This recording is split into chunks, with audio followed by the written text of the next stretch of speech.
When I read it, what I also loved about it was I felt I'd never actually seen anything like it before. So it has those similarities, but also it does take you into this world. It is gritty, it is real, but it has so much heart as well. So on the one hand, it's a very complex heist, which is fascinating to get involved with, but you also follow these characters and their families, and you see the kind of hardships that they go through and how living this kind of life plays on them, and also how human they really are. At the end of the day, they're still trying to have families. They're still trying to live this, to live a regular life in some ways. And it's so efficiently told, that part of the story, that it has a surprising amount of heart and emotion. And then a whole thing going through where you realize the world that you thought you were in is not necessarily the world that you are in. Twists and turns in a way that I've never seen a script like that, with so many surprises.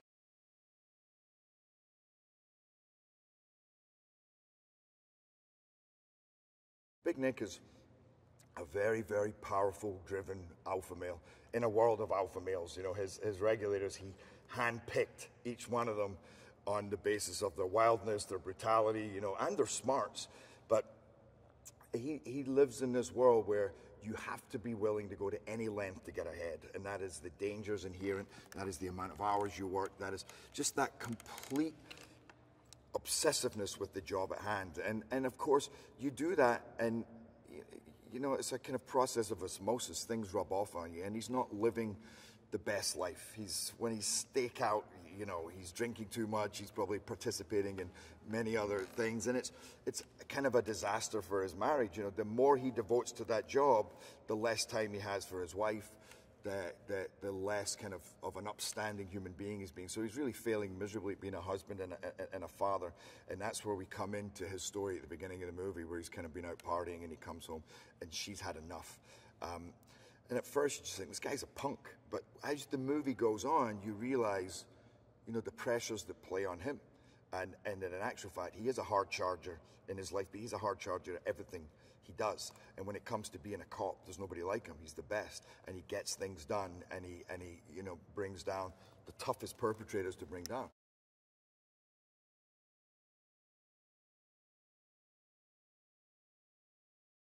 The outlaws are all ex-military, which is something that we start to piece together. A lot of these guys, they grew up together. They've been friends for 20, 30 years, and they served together. So you know that they have this incredibly tight bond. You also know that they are this beautiful piece of working machinery that, and you put that together with their fearlessness. They served in Iraq, Afghanistan, and also that kind of code of conduct that they have. So they won't touch civilians, but they'll shoot uniforms. So you're more in danger if you're a cop taking them on. But at the same time, they don't really like what's going on. The second Big Nick comes on the scene in the regulators, they don't like that because they know these guys. And no criminal wants the regulators on top of them, because these guys, they operate in a different way, and they're going to break a lot of rules to bring you down.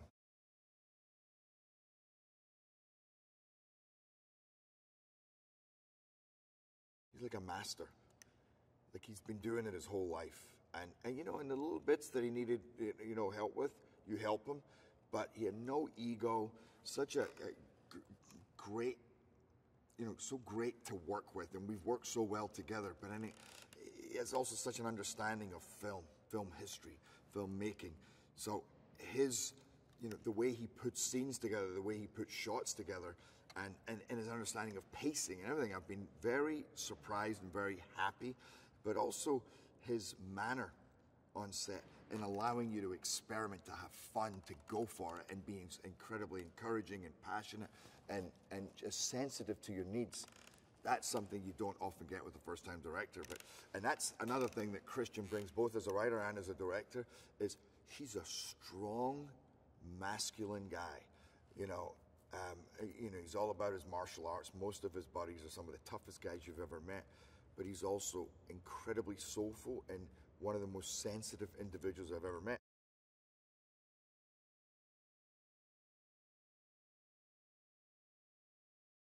If I had two words to describe Merriman, is intelligent and ferocious. And yet a lot of that ferocity is just balled up, and it's hidden inside. I love his quietness and his study. And that's who Pablo is, and he brings a huge amount of dedication. Like, you see how hard he works. This is the size of him. It's hard to be big when you're like 6'4". I mean, I'm 6'2". It's hard enough for me to get big, but I know it's even harder for him to get big. And he's like a monster. And the training that he's put in, you know, with the guns and with Paul Maurice, our kind of technical advisor, he's worked so hard and he looks so proficient, and he's just that kind of all-rounded badass that is Ray Merriman. You know, so it's been a very, very, very talented actor, and just brings it 1,000%, which is what we needed for that role.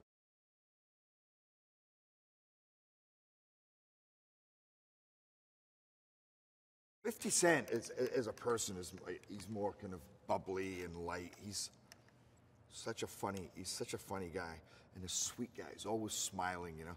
With Ensign, he takes the weight that he has and the gravitas, and he lets that shine, just pulls it all in and focuses. And when he speaks, it's crazy. Like in the read-through, barely raised his voice, but you didn't listen to anybody in the room more than you listened to him. And when he said something, it meant something, and that's who he is. He's just powerful, quiet, considered.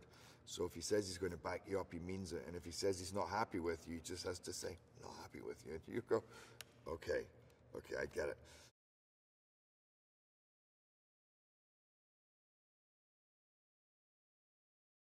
O'Shea, to me, is the find of this movie. I got to tell you, that kid is amazing. His mind is just extraordinary.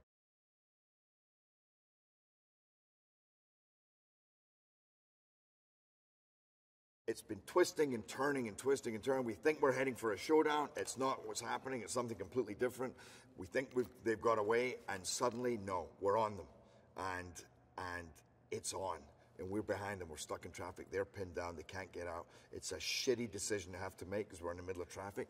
But otherwise, the same thing's going to happen as happened at the beginning of the movie. They're going to get away. And so we basically have to go and try and take them out. But earlier on that day, we were all aware that this was war. We were going to war. You know, we're all sitting up, and it's that two tribes go to war, and that moment has arrived. Again, like I say, in the worst possible way, because you have to see this to see there's hundreds of cars. We're in the middle of a traffic jam, and this is a route that has lorries, vans, trucks. It's just the worst place to be carrying this out. But and then it unfolds into what I think is going to be one of the most tremendous action scenes. And again, tremendous one, because we get big action scenes in movies now, but because this movie so specifically has these characters that you've grown and know and feel and love and hate, but understand, and again, become emotionally involved with, it has a whole different meaning.